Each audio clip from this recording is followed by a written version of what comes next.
राज्यात मान्सून सक्रिय होण्यास पोषक हवामान असल्याने 24 जुलै रोजी कोकण घाटमाथ्यावर मुसळधार पावसाची शक्यता असल्याने सावधानतेचा इशारा देण्यात आलाय. उत्तर कोकणात जोरदार पावसाची शक्यता असल्याने दक्षतेचा इशारा, तर विदर्भात जोरदार सरींची शक्यता असल्याने दक्षतेचा इशारा हवामान विभागाने दिलाय. बुधवारी म्हणजे 23 जुलै रोजी सकाळपर्यंतच्या 24 तासांमध्ये मुंबईसह कोकण घाटमाथा आणि मध्य महाराष्ट्रातील धरणांच्या पाणलोट क्षेत्रामध्ये जोरदार पावसाने हजेरी लावली. विदर्भ आणि मराठवाड्यात तुरळक ठिकाणी हलका ते मध्यम पाऊस झाला. अंशतः ढगाळ हवामानामुळे तापमानात चढ उतार होत आहेत.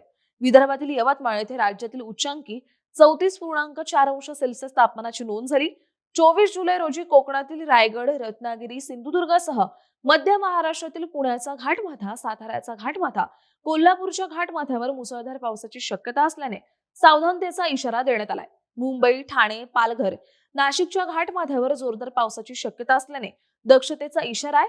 तर कोल्हापूर, भंडारा, गोंदिया, चंद्रपूर, गडचिरोली जिल्ह्यात जोरदार सरींची, तसंच बुलढाणा, अकोला, वाशिम, अमरावती, यवतमाळ, वर्धा, नागपूर जिल्ह्यात विजांसह पावसाची शक्यता असल्याने दक्षतेचा इशारा आहे. उर्वरित राज्यात तुरळक ठिकाणी हलक्या ते मध्यम पावसाची शक्यता कायम आहे.